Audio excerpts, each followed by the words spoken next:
Need parts now? O'ReillyAuto.com offers in-store pickup, same-day home delivery, or next-day home shipping. Get more parts your way at O'Reilly Auto Parts. Oh,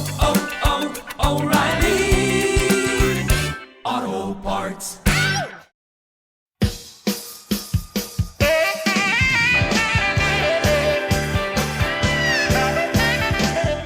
It's the SNL Hall of Fame podcast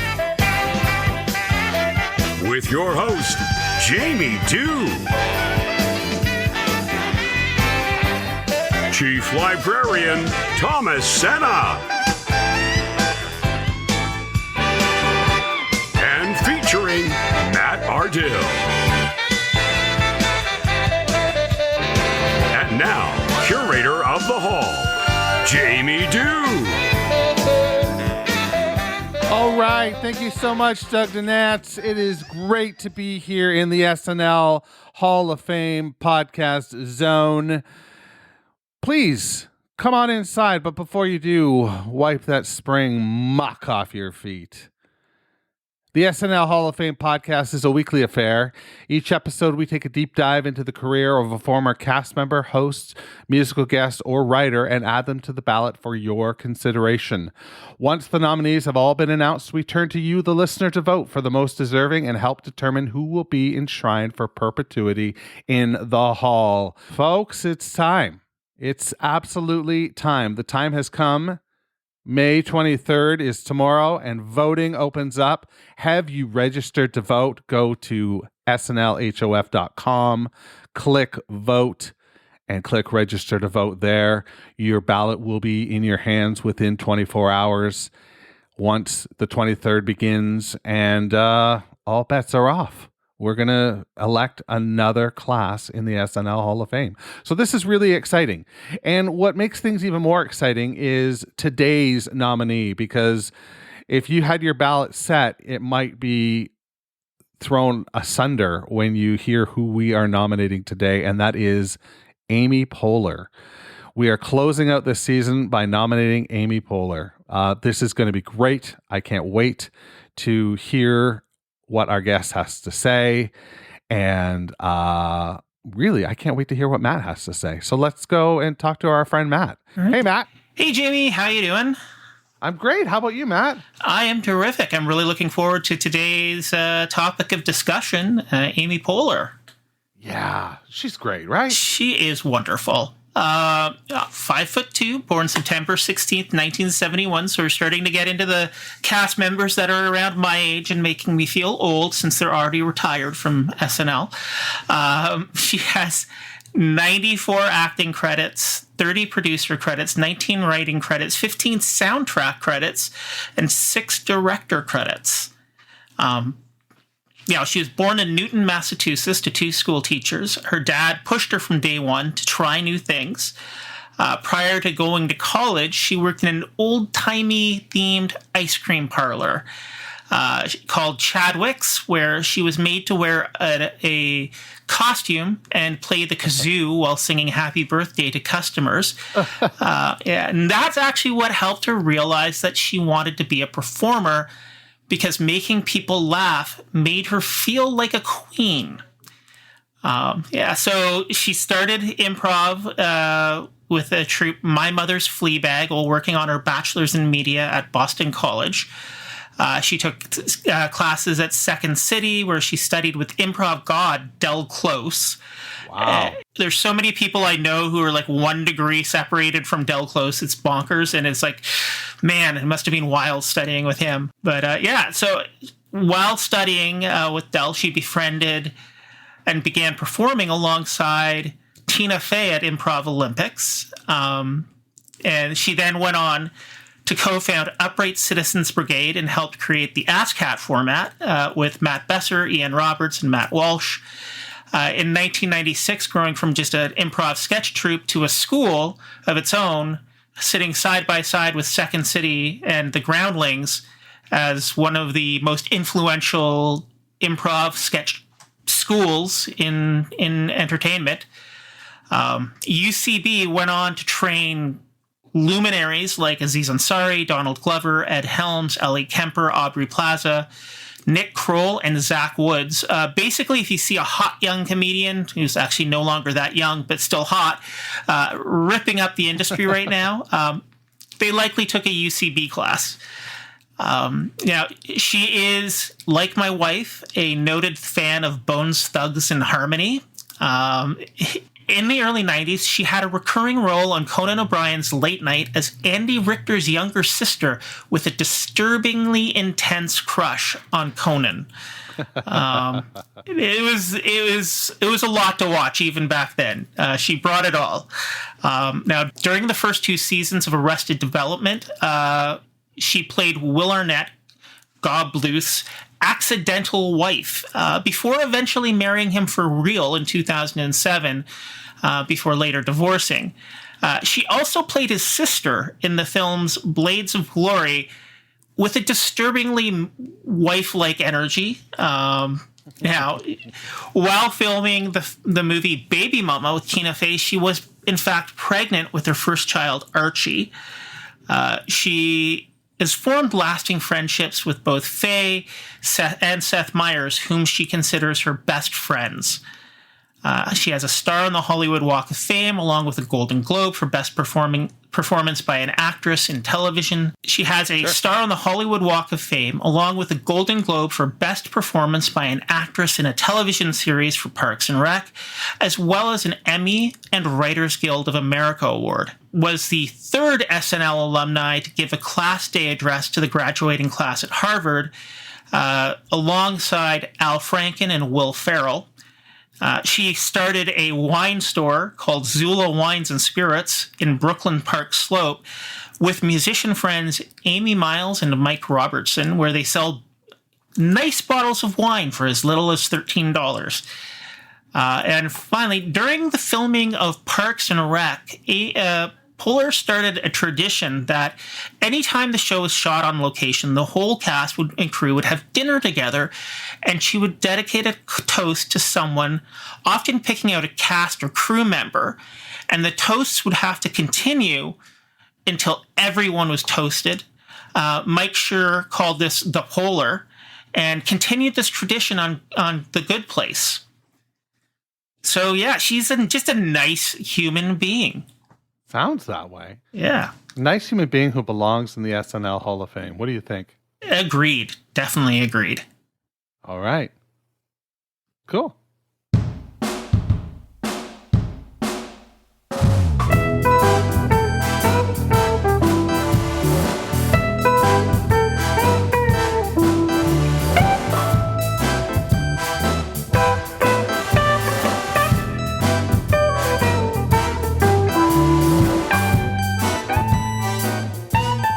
All right, yes, thank you so much, Matt and Jamie, and I am joined here today by a wonderful first-time guest here on the SNL Hall of Fame.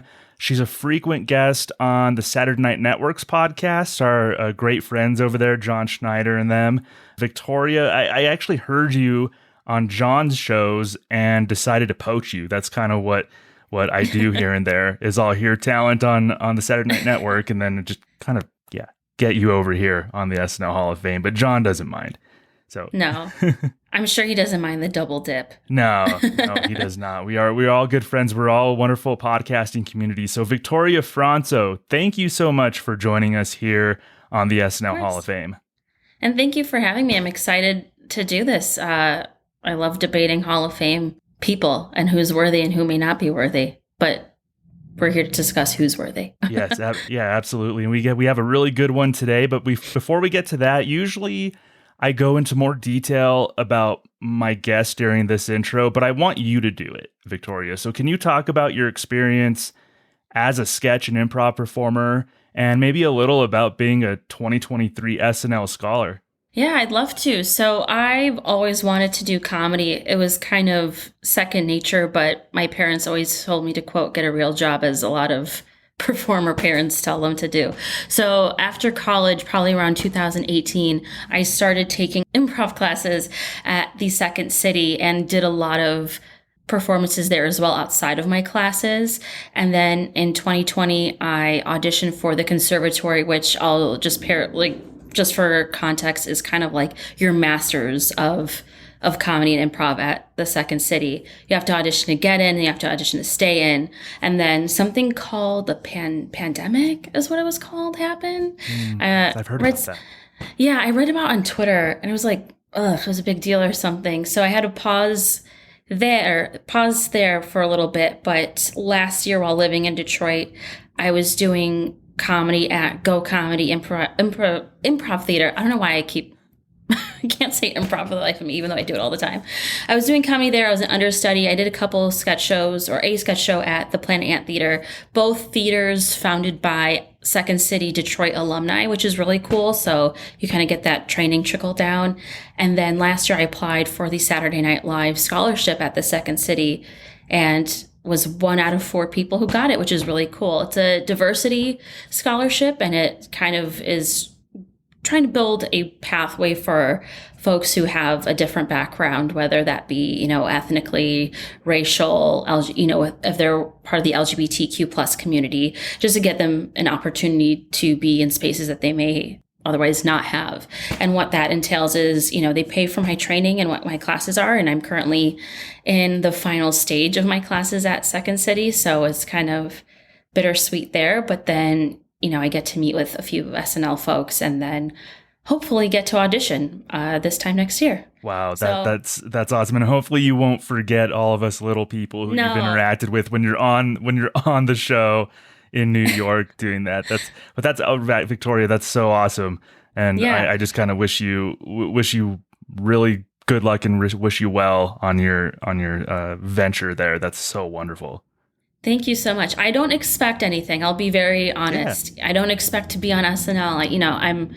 I'm really just grateful to be doing this work. It's been a part of my life for such a long time, and now that I'm able to kind of learn from the best and learn all these different techniques, whether or not I make it to SNL or whatever it is that I end up doing, I'm just happy to be doing it. And, even being on podcasts like this one and just to share my love for comedy in different ways is awesome. You bring such a great perspective that we haven't had here on the SNL Hall of Fame. You're not just watching Saturday Night Live and watching sketch performers. You're doing it. You're performing sketch.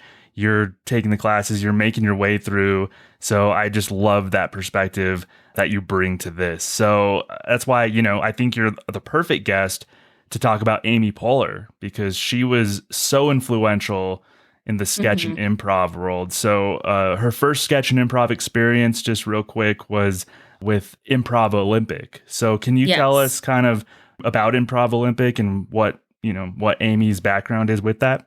Yeah, I don't know entirely too much about her time at IO is what is called, but I do know her first class was taught by Sharna Halpern, who is an icon and a staple in the Chicago improv community and just improv everywhere. And so to have your first class in Chicago taught by her is kind of a big deal. You don't see it often. I don't think Sharna's teaching much anymore. She also learned and worked from Del Close, who's also a legend in the comedy world in Chicago and improv as well. And that's actually where she met Tina Fey. So a lot of folks think she met her at Second City, but I think it was actually IO where they met. And then they moved on to Second City. But yeah, others at IO, just to name a few, was, like Chris Farley was there. And so it's that institution among, Second City are where they've built a lot of these great SNL cast members. Yeah, the roots of sketch and improv definitely go back to like IO and Del Close, especially. Del Close is one of those names that you hear. It's almost like hearing about, if you're a baseball fan, like Babe Ruth or something like that, that just the name Del Close rings like that amongst these circles. I was going to say, if you're a fan of improv and sketch and learning about, where it all started, I highly recommend reading the book called Improv Nation. And it goes a little bit deeper if you're a little nerd about it like me. It goes a lot deeper into it. And it talks about, how Chicago has become this, for lack of a better term, a cesspool of comedic geniuses. And, that's where everyone comes to really get their foot in the door. I think that book did it delve in a little bit into Mike Nichols and maybe his work too. And everybody knows Mike Nichols from his time as a director, a really famous director, but he has roots there. Improv Nation's a really good book. I second that. I suggest Improv Nation as well. So Amy Poehler joined in 1995. She then moved on to Upright Citizens Brigade, where I think most people who caught the tail end are familiar with her before SNL. They know her with UCB. So she co-founded the UCB Theater in New York City in 1999. That's one of the main training grounds for aspiring sketch improv and comedians like Second City and those others, the Groundlings in California and LA. Right. These are like the huge breeding grounds for sketch and improv performers. So Victoria, as someone who's currently a sketch and improv comedian, I know you're most associated with Second City, but we can put into context UCB standing in that world of sketch. So maybe let me tell us about UCB's standing in that world and particularly Amy's influence. Yeah, I just take a step back too. I want to call out that Amy Poehler was on Second City's touring company, which has been part of Second City since I think 1967. And it was a way for, if you weren't able to make it to Second City was going to come to you. And not many people are able to do that. So I just want to call out how awesome it is and how, seldom it is that you get to see folks on touring company. It's very competitive. Former touring members include like Julia Louis-Dreyfus and Chris Redd. And her and Tina Fey actually auditioned on the same day and got to tour together, which is really cool. But UCB, I think she founded it in 1996 with Matt Welsh, who you may know as like the doctor from The Hangover. Mm-hmm. If anyone. Veep, he played a huge role in Veep, Yeah, he's awesome. He's so underrated, but we'll talk about him another time, among a few others. And they, really found their footing in New York City, and that's where they really created a foundation. They made appearances with, back then was called Late Night with Conan O'Brien, and they played like some characters in the audience. You've seen that, and also like Late Night with Jimmy Fallon and all that, where they sit among the audience. They also had a show on Comedy Central, which is really cool. And it was improv driven sketches, like hidden camera stunts. And most notable, I think, is what was called the prostitute barista, where she's this like former prostitute who goes and interviews at a coffee shop, and Matt Welsh, who we just talked about, is the hiring manager, is like, I don't think you're qualified. And it's very funny. And then they end up being best friends, and he ends up following his dream. It was really funny. And then eventually she was one of the co-founders of UCB Theater in New York. And I think they also had it in LA, which unfortunately closed during the pandemic, but is reportedly back. I'm going to describe a moment where I kind of like, people peak in high school. Yeah. I peaked in this moment, and then it's been downhill since. It's been stagnant, downhill and stagnant a little bit. But March 2020, right before, like literally 2 weeks before the world shut down, I went to New York City, and I was standing outside SNL at just outside where folks can meet the cast members after the show. And Chris Redd, who I've seen numerous times previously in Chicago, recognized me and said, "Oh, hey, Victoria, how are you?" And he said, "Are you here on Monday?" Which I was. Monday was actually March 2nd, was my birthday. And he goes, "Hey, come to UCB. Me and Ego are doing an improv show." I was like, okay. Wow. And got tickets. We went, and that was my first time at UCB. It was really fun. They did this cool little, I love the format of it. I won't spoil it just in case they're doing it again, but they basically they ask questions, or they do a little bit at the beginning, and then it turns into an actual scene. And then afterward, I got to talk to him a little bit and meet Ego Nwodim, and that was my birthday, and that was the best birthday I ever had. Wow. Yeah, and I peaked, and I'll never well, get you cooler. got, the personal invite from Chris Redd, for one. Mm-hmm. It's not like you went to the show as a fan and then you happened to meet them afterward. Like you Right. got the personal invite. So yeah, that would be damn near the peak for me too. Yeah. So, and I mean, it's a very cool theater. If you're in New York City, I highly recommend you go and check it out.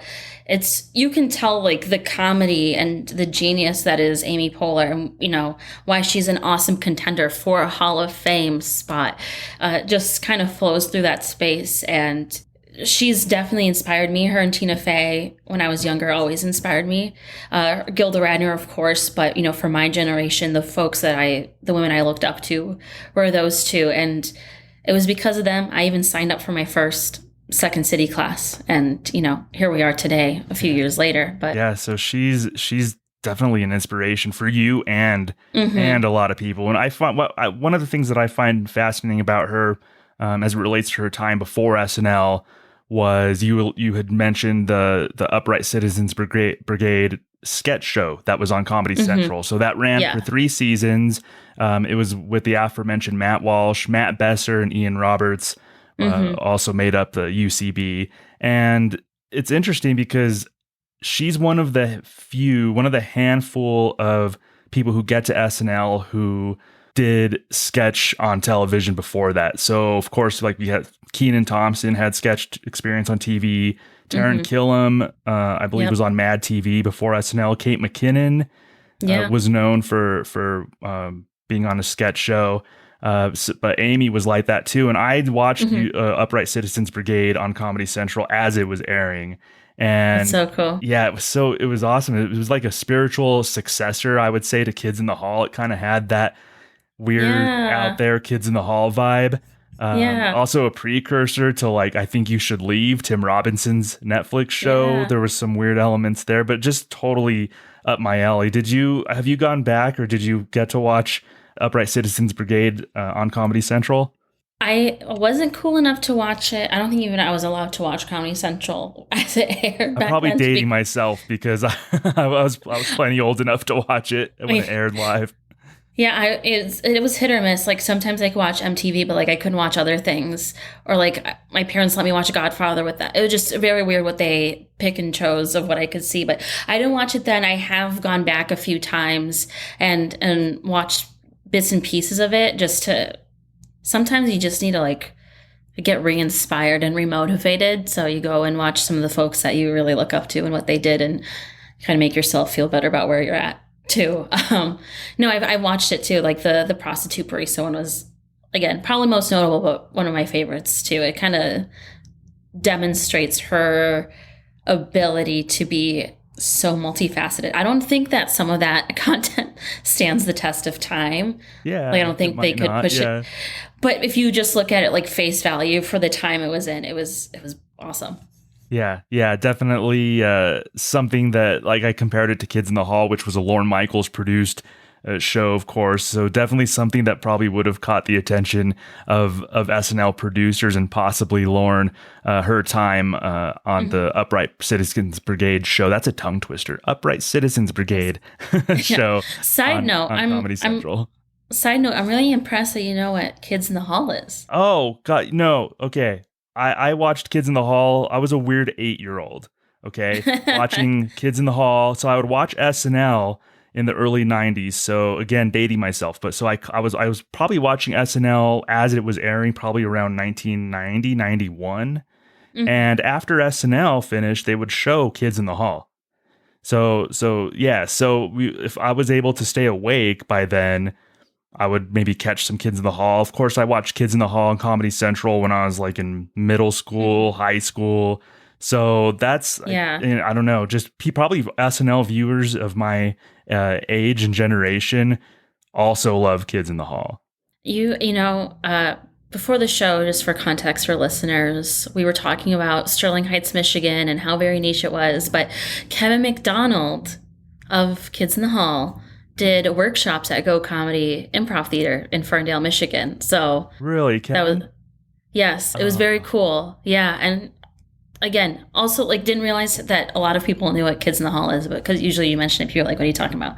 Oh yeah, the Kids in the Hall theme song was my alarm on my phone for years.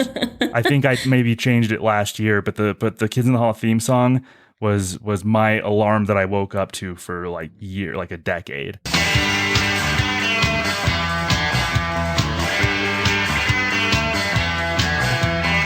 That's awesome. So yeah, you're talking to a huge fan right there, and it's a huge compliment to Amy that I would compare some of her work before SNL to Kids in the Hall, a show that I love just so dearly. So we talked about her background before SNL, flexing her muscles, already doing a lot in the sketch comedy world. So she was on SNL from 2001 to 2009. She debuted during a tense and confusing time in the country and at SNL. So in her book, Yes, Please, which I highly recommend, since we're recommending books on this episode, I recommend Yes, Please by Amy Poehler. So she talked about how difficult it was to start SNL right after 9/11 because of the mood of the country.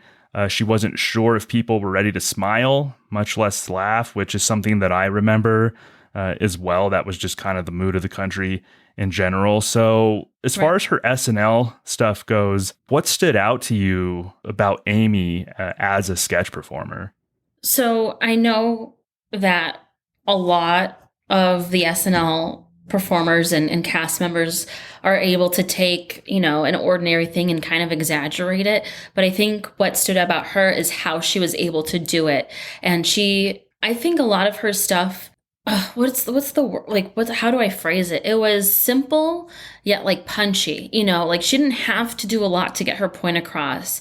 We're going to talk about a few of these characters, coming down, but she was able to take something so ordinary and mundane and turn it into something wild and funny and, provide a different outlook. And, she, as a woman, and especially as a woman in comedy, she was able to be a full-on feminist and kind of push through barriers. Not that she is the first to do it and not that she perfected it, but again, someone in my generation looking up to folks, she was right there after, especially after the internet. And I think she was ahead of her time too on some topics. I could talk about her pre-SNL days forever, but she did, which I'm going to go back to really quickly here. She did a pilot, I think, with SNL/IO called RVTV with Del Close. It's on YouTube. And, she has a line in there where she kind of calls out the establishment and she calls out the NRA and she goes, "It's cool to be a Republican. Guns are cool. So is the NRA. Murder is hip." Like, she knew before we knew. And she brought that perspective to SNL and to all of her comedy, really. And so that, to me, while it's general, that her POV is what stood out to me in her characters and what she wrote and how she performed them. Yeah, I think you brought up a good point. I think she had like an economy of words. She didn't like it was just little punchy kind of things. We would see a lot of that on Weekend Update, a lot of that on her UCB show on Comedy Central. I can tell just kind of going through the previous seasons, which I did recently, it was like, oh, this is Amy. And I think, Victoria, you brought up just what I didn't even consciously, I guess, think that as far as Amy goes, like, why is she so appealing to me? Why like when she was on Weekend Update, like, why do I find her jokes more satisfying than like Seth Meyers jokes? And I like Seth Meyers, but there's a reason why I liked Amy's jokes maybe a little bit more. And I think what you said perfectly encapsulates that. I mean, in a word, she was fearless. Yeah. She really, she did her thing, and I don't think she let much get in the way of her, getting her point across and how she felt about things. It was always her point of view, which is what we need. We can't just have a shared point of view, which in some cases, yes, but when she came, to the writer's room or to the screen, she was uniquely always herself, which was brilliant. Yeah, and packed with a lot of confidence too. And that's the thing. You can have a message and you can have ideas and what you think is a point of view, but I think you need to also really relay that with confidence. And Amy had that in droves. She was super confident, which is inspiring. I mean, we being me, like, I'm going to bring my perspective as a woman, especially as a minority in comedy. Like, we didn't have a lot of that, on TV where a woman is outspoken. Like a lot of her characters are outspoken and they weren't really shy or reserved. She was up and center and, really didn't care what people had to say. And it's inspiring to me to kind of bring that to the table too. And it's allowed me to also, in my comedy, to be fake confident, fake it till you make it. But yeah, she's awesome in that way. Yeah. So as far as specific characters and sketches from her time at SNL, where should we start? My goodness, that's a loaded question. I think the most obvious is probably like What, do you think Hillary Clinton? It has been such an honor to serve you, the citizens of my home state of New York. Who am I kidding? This is not my home state. It never was my home state. Pack up the house in Chappaqua, Bill. What's that? We never unpacked. Even better. Yeah, that was one of her first recurring characters. Especially, she started that in her third season. So her depiction of Hillary Clinton. So we talked about what Amy brought to the table as a sketch performer. You saw some of that in her depiction of Hillary Clinton? Yes, she played, of course, an exaggerated caricature of Hillary Clinton. But again, it was this fearless, confident, I'm calling out the sexism in politics. I'm calling out how insane, like, especially with her, with Tina Fey as Sarah Palin, calling out how kind of ludicrous it is that Sarah Palin has gotten, in 2008, got a little bit further in politics than she did. And, she brought her personality to Hillary Clinton and, made it really funny. Yeah. And as far as doing impressions and everything like that, I'm preaching to the choir probably here, but you got to find that hook, right? As a performer. And I've heard some of the masters like Daryl Hammond, Dana Carvey they love talking about how they conjure up impressions, but you have to find that hook. And I think with her Hillary Clinton, with Amy Poehler's Hillary Clinton, she started, her mannerisms that laugh, because Hillary didn't really laugh like that, to be honest with you. But it was something that Amy was able to grab onto and say, this is an element of this character that I'm creating, and let's work from there. Yeah. And it's funny that you mentioned that, because when she was with Hillary, which is, I think it was March 1st, 2008. I forgot what season that was. But she does a cold open with Hillary Clinton, and Hillary Clinton asks her, I don't laugh like that, do I? And she goes, well, like, yeah. It was just very funny that you get to call out impressions of yourself. You don't really see that. And then, of course, in a cold open, which is even more rare, and not Second City, Saturday Night Live.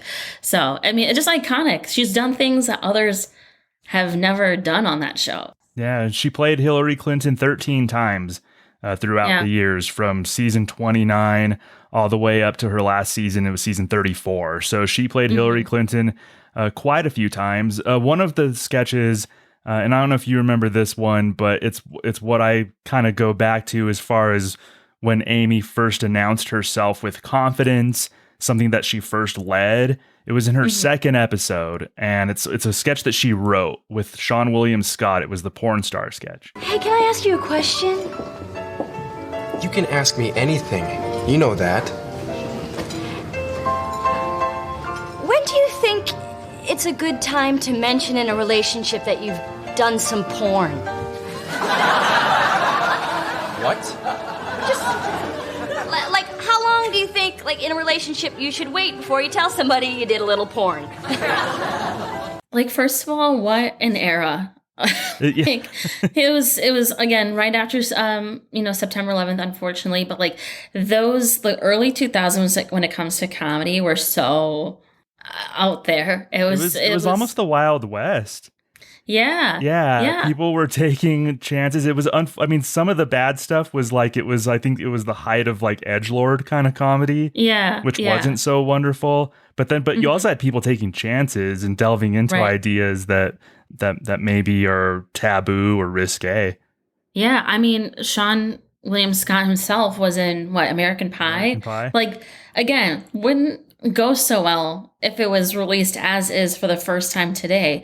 But yeah, I mean, just having him there, and then, having her, like I said, she takes simple things, which I guess being a porn star dating is something you don't usually see, but it's a simple thing. She takes it happens every day, right? Yeah, it is a slice of life.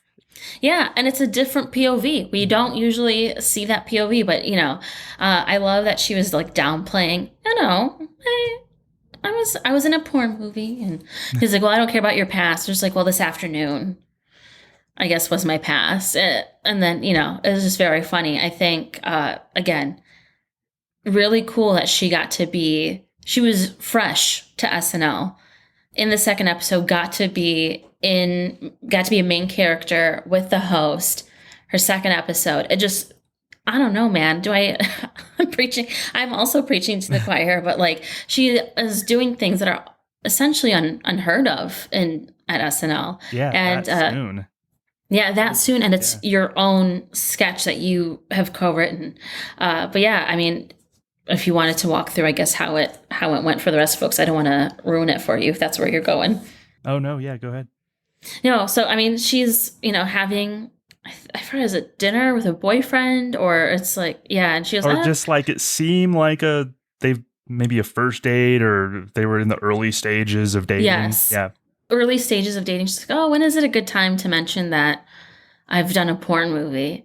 And he was like, what? And then, she's like, oh, she kind of does like, oh, it was like a one-time thing, but she's been in multiple. And he finds out, he's like, oh, it's your past. And she's like, well, this afternoon, I guess, is my past. And yeah, he's like, I thought it'd be cool to date a porn star, but it's now that it's not fun.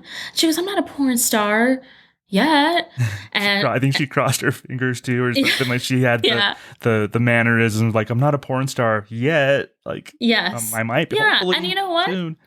And you know what? If that's how you want to get your bag, get your bag. Yeah. Like, not shaming women for their choices. And then, of course, Seth Meyers, who, like, I think was probably her top collaborator throughout her time at SNL, comes in as the waiter. He's like, oh, I think I know you from somewhere. And then it turns out he casted one of her movies. And then he goes and rushes to the kitchen to tell his friends. And then at the end of it, she's signing autographs. So, and Josh, aka Sean William Scott, is just at the end, I guess, accepting of her career. Yeah, and I'm sure viewers at the time who knew Amy from her Comedy Central days were waiting for some kind of showcase that, and it came really soon. So she does cite that in her book too, is just something that, like, of course, was one of the more memorable experiences for her on the time from her time at the show. So that was like her one of basically the first Amy Poehler led sketch on SNL. That was from season 27, episode 2. Sean William Scott, go check that out. I think it's a fun episode, just kind of overall. But that I think this porn star sketch, I call it porn. It's like porn star date sketch. I think it was like a 10-1. So I think they kind of just put it at the end of the show. So yes, and it fit perfectly. Yeah, so I'm glad it made air. I will plug Peacock. It's on Peacock if you want to watch it. So I think mostly everything is on Peacock, if I'm not mistaken. Yeah. So sometimes when you get to seasons like 30, 31 or so, you find like 15-minute episodes on Peacock. But I think season 27, you can find mostly full episodes. So go check that out. If you're looking for musical performances, I think they cut a lot of those out. But other than that, yes, Michael Jordan episode's on there, so just go for it and watch it. Another great episode as well. Yeah, and the LeBron James episode's on there too. Just if you're more of a LeBron person. Oh, you can't say that to me. I literally live in Chicago. I know. I was born in the 90s, lived in Chicago during Michael Jordan's era. What are you doing? Just kidding. I like both. So we'll start a different podcast about that. Yes. So what other sketches or characters could we not do the show without talking about? Bronx Beat. Amy Poehler and Maya Rudolph. Just great chemistry. Yeah. They were like, I'm surprised it was Bronx. I don't want to offend culture here. I don't know if it's a Bronx or Staten Island. I didn't realize that it was Bronx. I thought it was like the Italians were in Staten Island. But again, I don't want to be wrong. I don't want to offend any New Yorkers. I'm ignorant. Ignore me. But I really loved it. They were like these disgusted, outspoken, sassy women. Let me ask you something, Frank. You married? Well, I have a girlfriend. Why haven't you asked your girlfriend to marry you? You know what? Don't get married. Listen to us. Don't get married. The minute you get married, your life is over. She is right. You know what? My husband, I want to kill him. I want to strangle him while he's asleep. I want to kill him. But you know what? I love him. He's the love of my life. Oh, here we go with the waterworks. He gave me my 2 daughters. What am I going to do? So emotional these days. It's true. I can't help it. He gave me my 2 daughters. I would die without him. You know what, Frank? Do whatever you want. What am I, an expert? Who like fawned over male guests and would flirt with them. There was a line, I don't know if I'm allowed to say on this podcast. Go ahead and say it, and if I feel I need to cut it, I will. Okay. Amy Poehler, it was with Jake Gyllenhaal, I believe. Was it Jake? No, it was with Justin Timberlake and Andy Samberg. And she goes, you know what I'm going to do? I'm going to go home. I'm going to go home, put my phone on vibrate, and call myself. Like, so gross, but like so funny. Like, again, kind of talking about that confidence and that fearlessness in all of her characters. Like, I don't know that I'd be ever confident enough to say that. And then she's like, now leave before I change my mind. A total Amy Poehler. We were talking about how confident she is. And these characters, both the characters that both she and Maya played in these sketches were sassy, aggressive, just shameless. Yeah, absolutely. Yeah. And they played against most of the male. It was usually a host that would come in. Yeah. They were shy and just you could tell they were maybe interns on their show, just trying to learn the ropes or whatever, guests who were kind of shy. So they played really well off of these sassy, aggressive women. So I think perfect. Amy was like one of the perfect people to play this. Yeah, I think correct me if I'm wrong. I would think the most notable and beloved sketch of that is with Katy Perry, where she comes in that Elmo t-shirt and they're like, whoa, whoa, whoa, whoa, whoa, whoa, va, va, boom. Today's episode is brought to you by the number 38 and the letter double D, and just like very funny, and she was but also very empowering for women. This feminist POV comes in. They go, never be embarrassed by your body, never ever. And so it just, it was very funny. Betty Caruso has a piece of my heart. She's America's mom. It's just wonderful. Yeah, and it seemed like this Bronx Beat show for these characters was like their outlet, because they do allude to their moms and they have families at home. So it almost seems like this is their outlet just to kind of say what they want and flirt with who they want. Yeah. So the Bronx Beat, we don't have to tell our listeners I'm sure they've checked this out so many times. Definitely, as far as Amy Poehler goes, part of her canon for sure. Yeah. So, and another recurring character that we're volleying over here. So, another recurring character that I want to mention is Caitlin. Rick! Listen, Rick! I know it's 16 hours until Uncle Scott's wedding, and I know that you told me it was too early to put my dress on, but as co-junior bridesmaid, I really feel like I need to walk around and practice in my dress with the heels and the head thing, and I'll be like, dum dum dum dum dum dum dum dum dum dum dum dum. Oh God. Which and Amy says this character, it was the hyper child who hung out with her uncle. I think it was usually Horatio Sands was the uncle. Yeah. And Amy says that this character was an homage to Gilda Radner and her Judy Miller character from SNL. And it's kind of funny when I just had that in my mind that this reminds me of like a Gilda character. And Amy says that it was an homage to that Judy Miller character from Gilda. I didn't realize that. Yeah. So we're seeing Gilda's influence to an SNL Hall of Famer in her own right. She got voted in. So, we're seeing Gilda's influence. We're seeing Amy. I love that she's paying homage to her heroes, essentially. And this was a fun character. No, now that you say that, that makes total sense. And it comes out in the mannerisms. I mean, Caitlin is such great birth control if you're debating whether or not you want kids. I just took a drink of water. I almost did a spit take. No, I just, that's when I think of Caitlin, I think of great birth control. It's like, oh, I don't know if I want kids. Just watch Caitlin. And, if you're leaning no, that'll solidify your decision there. No, I mean, she's like an annoying kid with braces. I love the one with, he retired twice. What's his name? Tom Brady. Oh. And, she puts on a dress. She's just so annoying. She's hyperactive. She's overly annoying, but that's the point. That's the whole point. And, yep. Yeah. And I usually don't love a lot of shouting in sketches. That's why, I don't know. That's why I've had to I've had to come around on Sarah Sherman. I love Sarah now and I love most of her stuff, but I've had to really come around to her more shouty types of pieces that she does on SNL. But I still enjoy these Caitlin sketches because of her interplay with Horatio. And then the character feels fleshed out to me. Like there's some hints like for a sad home life. Poor thing. Yeah, she's like always just kind of hints at that she has a really sad home life. I think the best characters, no matter if it's Saturday Night Live or Key and Peele or whatever it is, always have a fleshed out POV, and you can tell exactly who they are, where they came from. You can visualize their life outside of this scene that you're seeing. I think those are always make for the best characters. You don't really have to guess who they are outside of this scene. I think that was Caitlin. And I agree. The shouty stuff is hard for me too. And I agree with you with Sarah Sherman. I think she's funny. Yeah. And I think what she does is so unique and so niche. This is Sarah Sherman we're talking about.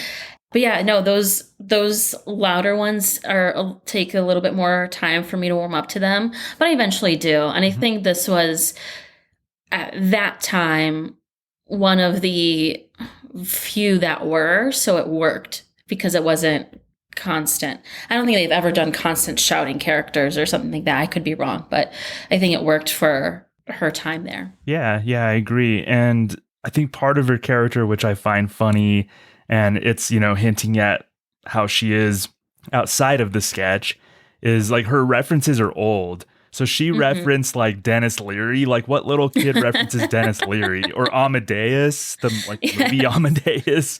And it tells me that maybe, and this was probably by design by the writers and Amy for this character. It tells me that Caitlin grew up being babysat by the TV, and she probably watched a lot of adult content that she shouldn't have been, and not like sex and violence, but just adult stuff. That's how I was when I was a kid. And yeah, like I said, I'm not talking about like when I was a kid, I would watch movies with nudity. I would watch movies that had like themes of divorce and like finding yourself in midlife crisis. And I was like 7 years old, sitting in front of the TV, eating Cocoa Puffs, just in my pajamas, watching like Kramer versus Kramer. And I kind of think that's how Caitlin was with her Amadeus and Dennis Leary types of references. I wonder if her reference to Dennis Leary was kind of an homage to her Massachusetts upbringing as well, since they're both from Massachusetts. That's a good point. I'm going to go ahead and say it was. Yeah, I mean, I don't know how close. I think she's from Newton. He's from Worcester. I don't know. I don't know. You're not a person from Massachusetts, apparently. Worcester. I am a Midwestern gal through and through, from Chicago and Detroit. I call myself a Chi-Troiter. Don't let somebody from Massachusetts hear you pronounce it Worcester. Okay, listen. I'm saving you right now. Okay. I love Duncan. I love Winter. I love the movie Fever Pitch. Oh, yeah. Okay. With Jimmy Fallon. All is forgiven. Yeah. Sorry to the Massachusetts community. So you can't see my face. I brought up Caitlin. So I believe it's your turn. What character or sketch kind of stands out to you? Do we want to talk about the Needlers? We can talk about the Needlers. Does everyone know what they're getting? Yeah, I think I'm gonna get this beet salad. What? The beet salad. Bee salad? Beet salad. Well, the first 2 times you said bee salad. Yeah, honey, I have a real craving for putting some bees in my mouth. I mean, we all know that couple in real life. And sometimes I think that they perhaps saw those sketches back in 2005 and copy them on purpose just to make all of us sad and mad. Yeah, just to make everybody uncomfortable for their own amusement. Yeah, it was very toxic. Like that, the kids today would call that relationship toxic. I don't know, maybe you know this. I have a question because I don't know everything about SNL. Was there a previous version of that called Dan and Sally Harrison, the couple that should be divorced? Yeah, so that was the first sketch. They were called Sally and Dan Harrison, the couple that should be divorced. I think they had a theme song. You're the thorn in my side. You're the face that makes me angry. Nothing you ever say or do is right. Sally and Dan Harrison, the couple that should be divorced. In SNL canon, I consider that the first Needler sketch was that Sally and Dan Harrison. I think their names are Sally and Dan Needler, possibly, going forward. Yeah. So they changed the last name from Harrison to Needler, which of course they're needling each other. So there's a bit on the nose, but but you want a memorable character. Sometimes it's on the nose, but yeah, we all know that couple. I don't know why I wrote that down when you said it. I wrote it down in my notes as if I'm going to have to retain that for a later day. You might be on some SNL trivia show and it might come up. So maybe that's if I ever get to audition, they're like, hey, what was the first Needler sketch? I'm going to have to know it. Most people don't know that if you audition for SNL, there's a written test to go along with it. We hear stories about what it's like to be up there, not getting laughs and still doing your thing. But then what we don't know is that there's a written test. Lorne Michaels is the proctor for the test and he's walking around. So this might be on SNL's written test, Victoria. Okay, that's so good to know. I'm going to also, after this goes live, download it and memorize everything we've said word for word, just in case. Yeah, it's just commit it to memory. And so this sketch, I love that you brought it up because Amy and Seth, they go from aggressive to passive aggressive just in an instant, and they have really good chemistry here, which we've seen a lot throughout SNL, throughout them in particular. They're a great duo. I hate always comparing her to Tina Fey, but they were kind of each other's counterparts at the time. But Tina Fey and Jimmy Fallon, I think, have the same energy as Seth and Amy. They just worked really well together. I think they co-collaborated a lot during, their time in SNL. So you see that, which we'll talk about which I'm sure we'll talk about later, is, Weekend Update and the Needlers and other things that they've, written together. They did that so well together. I really couldn't see her doing that sketch with anyone else. I love the fertility clinic one with Natalie Portman because it describes those quote toxic end quote couples so perfectly, where they're fighting all the time and then they end up doing it. They were doing it in the waiting room, and Jason Sudeikis comes in. He's like, I don't think we'll have any more patients for the day. And she's like, why is that? He goes, they're doing it. Yeah, of course, that's often the button to those sketches. The first one, Johnny Knoxville, is the one that walks in on them, and that's just perfect. And that's how it is with those couples. It's so intense and passionate, and it's passionate negatively, and sometimes passionate very positively. Yeah. Oh, that's maybe a good word. Passionate versus toxic. And that's what those couples will tell you. We're not toxic. We're just passionate. Yeah. You don't know him like I know him. Exactly. Okay. Yeah. They're little lines of oh, we're late because he thought it was better to take the back roads instead of, the highway. And then they were at dinner and she's like, oh, bee salad. He's like, beet salad. Yeah, because I wanted a bunch of bees in my mouth. Just very, we know those couples, unfortunately. And if you think you're in that couple now and you're listening, please break up and find peace. Please do everybody a favor. For the sake of society. Yeah, no kidding. So you brought up Weekend Update. So I want to talk about that now, actually. Good segue. So she started Weekend Update in her 4th season. So she did it season 30 to season 34. Final update was in the middle of season 34. So what did you, and I know they say comparison is the thief of joy, but that's almost kind of what we do here, even if we don't do it overtly. It's almost implied that we're comparing cast members and eras and all of that. So, what did you think of Amy on Weekend Update? A force to be reckoned with. She was part of the first and only female duo to host Weekend Update with Tina Fey. Then, of course, she had a successful run with Seth Meyers.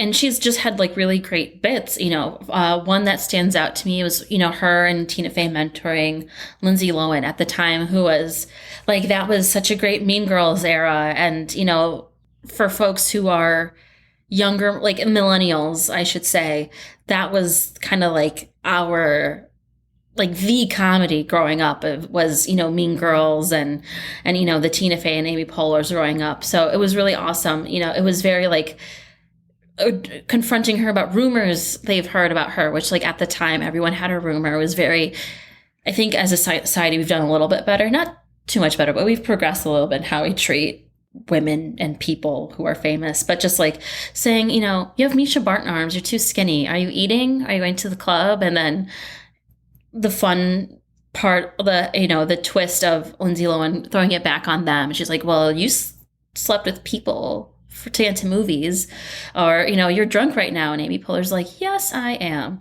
No, I mean, she was great. She brought a lot of originality to it. Again, it's that POV of, I am myself, I am me, I'm fearless, I'm confident, and you better listen to me. And this is what I've got to say. She brought that there too.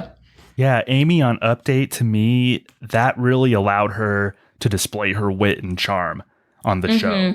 She was out of character, well, kind of out of character, but it was, she straddled the line as Weekend Update anchors do, but she really was allowed to display her wit and charm. She did like playful crowd work in spots that was really entertaining. She and Tina did a lot of bits amongst themselves outside of the Update jokes, like you mentioned, that Lindsay Lohan mentorship bit. They would rap, they would sing songs, they would have bits like the Nutbird news quiz, the bitch fight news quiz, kind of different things like that. So I like that she and Tina went outside of, we're just gonna take turns doing jokes and then have like a cast member do a bit with us or whatever. Like they would do bits amongst themselves, which I think was really interesting. Yeah, I mean, out of the raps, which was your favorite? Oh man. Not to put you on the spot. Yeah, they did one. It was either the one that I remember most, and I went back and rewatched kind of her Weekend Update stuff here and there. And the one that always stood in my mind was it ended up being the first one that she did in season 30. And that stood out to me too, watching it in sequential order, because that was one of the first kind of bits that they did outside of the Update jokes. So you never really saw like Kevin Nealon rapping or Norm Macdonald or like Chevy Chase. Yeah. Yeah. Jane and Bill Murray rapping together. So yeah. So I did like that first one, because maybe it was just because of the significance as a viewer watching it how I did. But that one for sure stood out to me. And I'd be remiss if I didn't give Jane Curtin a shout out for being the first female weekend host. But no, the one that stood out to me raps wise is the Sarah Palin rap. I don't know if you remember that. My name is Sarah Palin, you all know me, vice president nominee of the GOP. Gonna need your vote in the next election. Can I get a what from the senior section? McCain got experience, McCain got style, but don't let him freak you out when he tries to smile, cause that smile be creepy. But when I'm VP, all the leaders in the world gonna finally meet me. How's it go, Eskimo? Eskimo! Tell me what you know, Eskimo. Eskimo! How you feel, Eskimo? Eskimo! Tell me what you feel, Eskimo. Again, like that era of SNL, like 2000, like the 2008 election specifically, it was so awesome to see the actual candidates come onto that show. I think now people would be like, we're in such a crisis. What are you doing on SNL situation? So it's cool that we got that from then while we could. And, Sarah Palin joins the Weekend Update desk. And then kind of like Amy Poehler kind of brings the house down with a rap about, about Sarah Palin like delivering her message, and then Andy Samberg and Fred Armisen as her backup. Just really cool with like the fur coats and that was one that stood out to me. She just, man, again, she's in a lot of things on that show that not many people got to do. I mean, I don't know if we're going to end with why she deserves to be in the Hall of Fame, but she was. We'll get to it, but we'll get to it. So I'll leave the rest of my thoughts there. I'll pause them for now. Yeah. So before we move on to what maybe she did after SNL and to your appeal to the voters, what else on SNL should we talk about as far as Amy Poehler goes? I would just love to give a quick honorable mention to 2 sketches. Again, also in the 2008-ish, near the end of her time, is the Bush twins' secret language sketch. Jenna, we're twins. We have to share our most secret thoughts about everything. Well, it's disrespectful. Just answer me in our secret twin language. Barbara, we haven't used that language since we were like 19. Do but you but think but dads but good but president. But yes. I but think but he's but really but good. Like, so funny. There was they slapped on some Southern accents and they were drunk and, they were using their secret language to figure out, figure out like if their dad is actually like smart enough and competent enough to be president, which like was funny because I guess at the time the rest of America was like, what is he? And then another one was To Love, Honor, and Stock with John McCain. Hello, Gillian. I missed you. What are you doing here? The conference was cut short, so I rushed back to see you. David, you shouldn't sneak up on people like that. You scared me half to death. Forgive me, darling. You know I'd never hurt you. That was so funny. It was just like her older husband, who was like very in love with her, invades her privacy, and she's just like, he's always in my space, and like tries to sue him. And so like, you're literally married. Like, she's just describing a marriage, basically. Yeah, he's like, he's just supposed, and it's like kind of funny because it's like they also bring up again this feminist point of view of like, if it was roles reversed, it would be a big deal. Like, we'd all be like, leave him alone if she was the one doing it to him. But yeah, I think the amount of times she's gotten to play with, politicians, especially during these really important time. I mean, she came during an important time in the U.S. I feel like that kind of set the tone for like what she was going to do in the years after. So I just wanted to give a shout out to those 2. Now that we're talking about it, she did a lot of political stuff, and good for her. I mean, she's involved politically in her personal life, so it just makes sense that she, again, is authentic and genuine and stays true to herself, even when she's being someone else. Yeah, and I don't know if those Lifetime movies exist in that fashion anymore, but that was such a good parody of a Lifetime movie from that era. Yes. So that To Love, Honor, and Stock, the Jillian Woodward story, that's what that was called. It was in her 2nd season, so that would have been about late 2002 when that sketch aired, and that was just such a perfect parody of a Lifetime movie from that era. They captured it so well, and I don't know if there's anything comparable now. Lifetime, does it exist? I think it might, but I haven't watched a Lifetime movie since like 2006. Yeah. But sorry to say, if you watched in 2006, this is, I'm sure, a big reason why you appreciate something like that. So I think those are 2 excellent choices and really great examples of her work on SNL. I also highlighted her Dakota Fanning show that she did 3 times. That was a good one. She just was a hilarious depiction of a precocious young girl. Amy played that so well. Yeah, when she had Drew Barrymore on, and Drew Barrymore was playing the Abigail Breslin from Little Miss Sunshine, and Amy played that so well. How old were you when you got your first nomination? And she's like 10. She's like, oh, I didn't know you were that young. Yeah, that's so funny. That's a good call out. That was such Dakota Fanning, if you're watching this or if you're listening to this, and I know that you are, I hope you're doing well. And I hope that you felt justice was served in your impersonation of you by Amy Poehler. Because it was done out of love. So pure love. I think she knows that. So after SNL, Amy Poehler, her main gig was playing Leslie Knope in Parks and Recreation. I was a big fan. I imagine you were too, Victoria. Is that fair to say? Yeah, I think it just calls out a lot of the nonsense that we may or may not see in politics, but especially, local politics. A lot of pop culture and societal phrases that we used to like treat yourself came from that. And it's made an impact on TV and on how we speak to each other. And, again, her and Tina Fey, I think, are probably one of the few who had these successful TV shows after leaving SNL. And not only that, like producing and directing and writing and being so successful at it, and where it's so ingrained into our society. Like another example would be like Bridesmaids, with Kristen Wiig, and how after SNL, she created this really awesome piece of comedy for us to enjoy. And, I always say, oh, shit, that is fresh.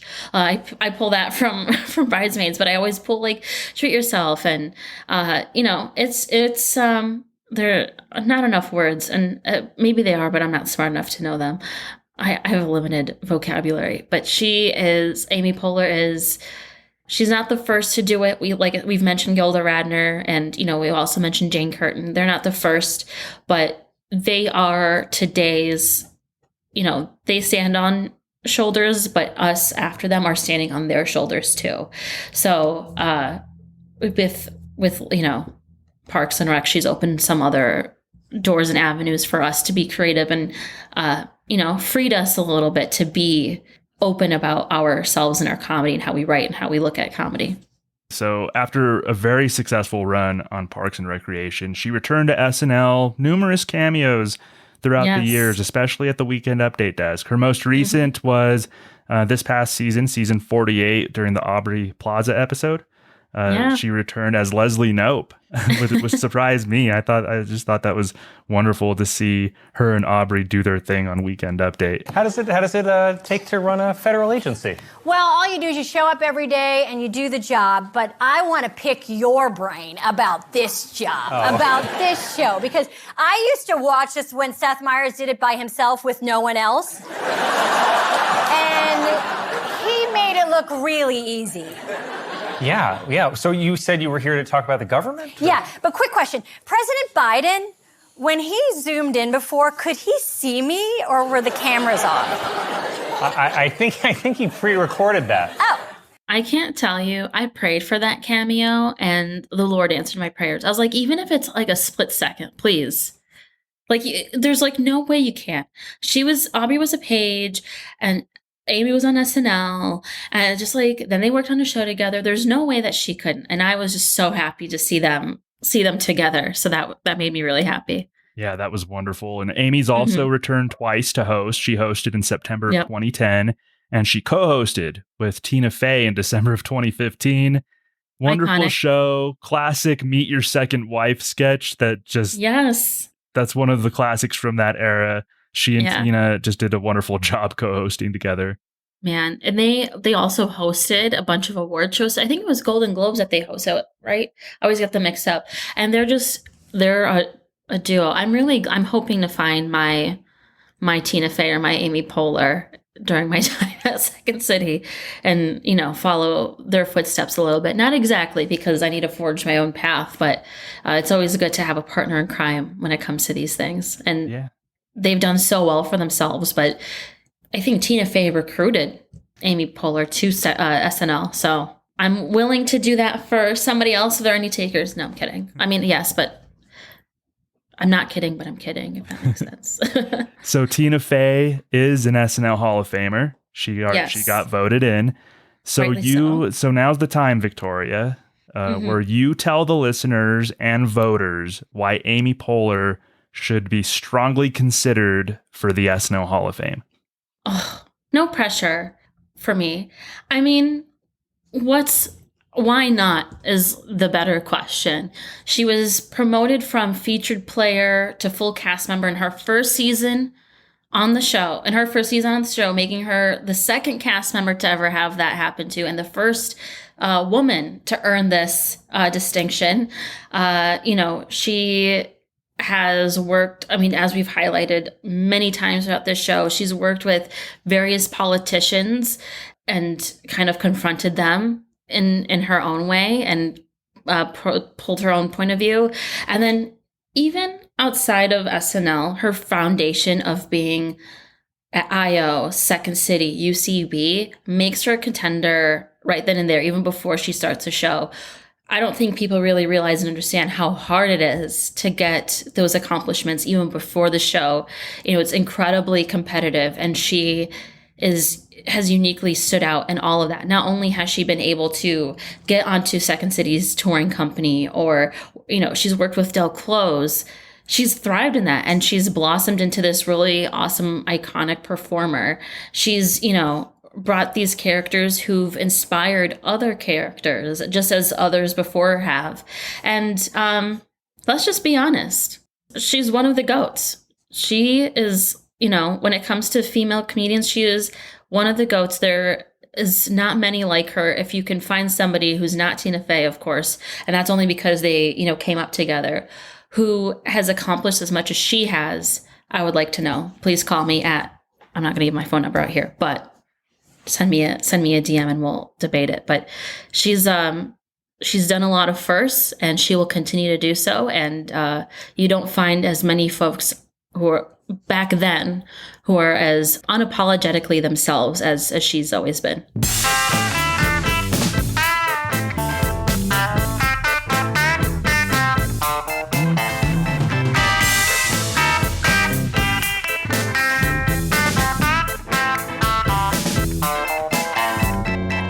So there's that. Thank you so much to Victoria Fronso for pinch hitting here. It was great to have her on the show. I look forward to hearing her again. What do you think of her argument that she laid down for Tina Fey? A goat, she said. She said a goat. I can't disagree. As you know, one of the I feel like she's one of the. This is an AEW reference, a wrestling reference, but I feel like she's one of the four pillars. Like in terms of in terms of the female side of things, she's one of the four pillars. She's potentially on Rushmore, right? Right? Am I wrong? Send me an email, jamie@snlhof.com. Would love to hear what you think. Voting begins tomorrow, but before we seal the deal and wrap up this episode, let's listen to a sketch. This is a Poehler classic. This is a Bronx Beat sketch. You'll love it. Let's go to it now. Are we going? Are we starting? No one's giving us anything. They're starting already. No one's waving. Somebody gonna wave us in? Are we going? No one tells us we're starting. Jenna never tells us when we're going. We're on. All right. Hello. We're on. Hello. Hello. Welcome to our show. This is Bronx Beat. I'm Betty Caruso. She's Jody Dietz. Hello. You know what? I'm already exhausted. Oh, tell me about it. I'm so exhausted. Why do we say we're going to do the show? We don't have time. Tell me about it. I got to take my daughters to school. And the other one with the extra class, she's got to be there at 6:30 in the morning. But I don't got enough going on in my mornings, like a triathlon with swimming, running, jumping. What are they, horses? I don't know, it's ridiculous. Are they horses and kids? Goofy. It's too much. Something else, Enough. please. No, thank you. Really. Seriously. Beat it. What's in the news? Oh, God. The weather here. Oh, it's 70 degrees outside in New York. It's nuts. It's nuts. What is that? What's wrong with it? The whole world is going to blow up, I swear. My mother gave me the most beautiful leather coat on my birthday. You know how many times I've worn it this year?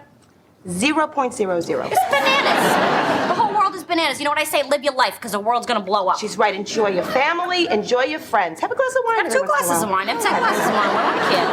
What am I, the police or something? You know what I say? Smoke them if you got them. Smoke them if you got them. All right. Let's introduce the guest. Oh, God, the guest. I know. Tell me about it. All right, here we go. Here we go. Buckle up. All right. I can't read this. It's chicken scratch. Who wrote this? It's mine. I'm sorry. I'm a mess. You have terrible penmanship. It's my eyes. Well, you tried the best you can. All right. Here we go. Let's just bring him on, all right? Bring him on. He'll tell us his name. Come on out. Come on out. Yeah, go with you and have a seat. Sit down. Sit down. What's your name? Hello, I'm Frank O'Connor. Oh, my God. Look at him. He's gorgeous. He's gorgeous. Look at that face. Love him. He's I adorable. love your face. Adorable face. So you wrote a book, sweetheart? Yes. So adorable. Look at his face. I'm loving his face. His eyes. What are you, pot Indian? You Cherokee? Look at those cheekbones. What are you, Sioux? You Sioux? Got Sioux in you? You Chippewa? Yeah, you got a little Sioux. You Sioux? What are you, Apache? You Mohegan? Mohegan. Yeah, when you go gambling, do you go to Mohegan or Foxwoods? What are you? Tell us. You got a little Sue? You got Sue in you. He's Sue. Sue. I'm Irish-Italian. Oh, God. Temper. That's a terrible mix. Yeah, not features-wise, obviously. Not features-wise, but temperament. No, terrible bargain. Tell us what your book is about, sweetheart. Go. It's a guide to the best mountain biking trails in the United States.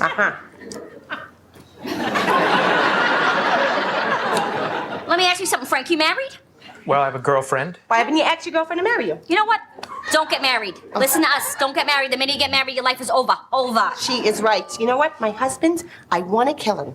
I want to strangle him while he's asleep. I want to kill him. But you know what? I love him.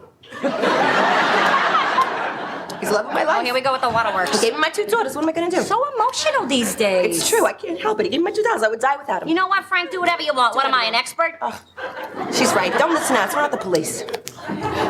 So, your book. You like to ride bikes? Yes, I traveled all over the country and found the best trails and rated them according to difficulty and size and, You know how many times I had sex last year, Frankie? 0.002. And it was my choice. This area down here, it's got the Ghostbusters thing over there. No one's allowed in there. No trespassing. No trespassing. Closed for business. You know that red circle thing with the line, the Ghostbusters thing? Yeah. It's my choice. Yeah, you know what? When my husband wants to get sexy, you know what I say to him? Go look at a picture of Angelina Jolie. Oh, take a hike down. God, that one. Give me a break. Always talking, so dumb. Oh, I had enough. Oh, God, enough of her. Ah, please. All right, so thank you very much. Good luck with your book, Frank. All right. Thanks. Bye-bye. Bye-bye. Okay, thanks.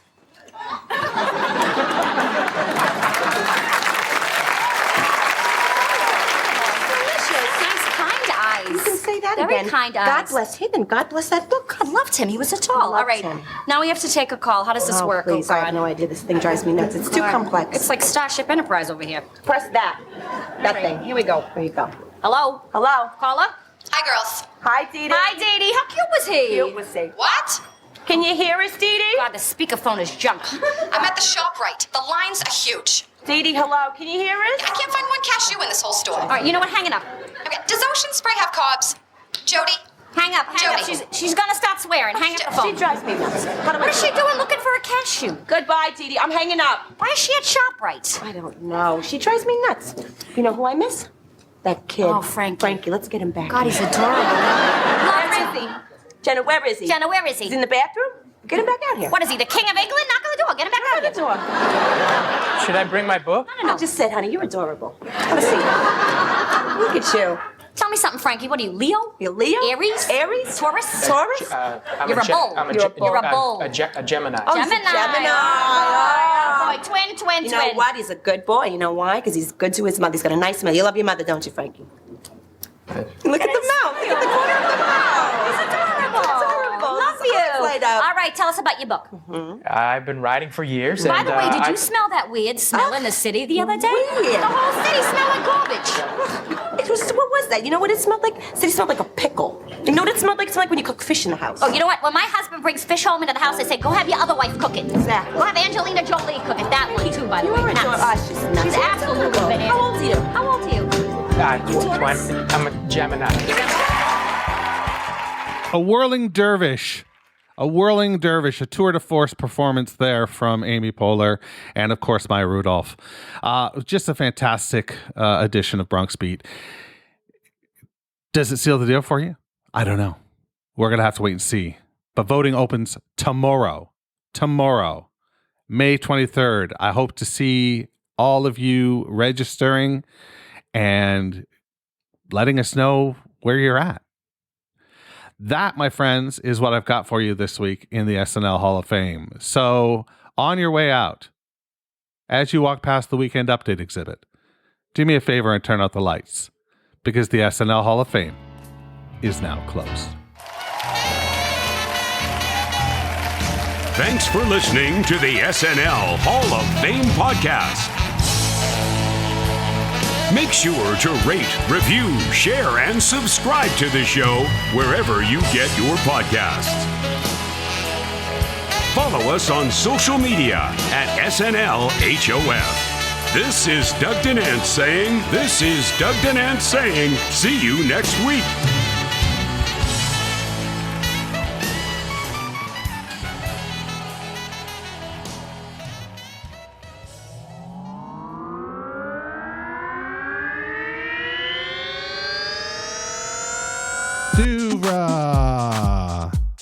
podcasts and such.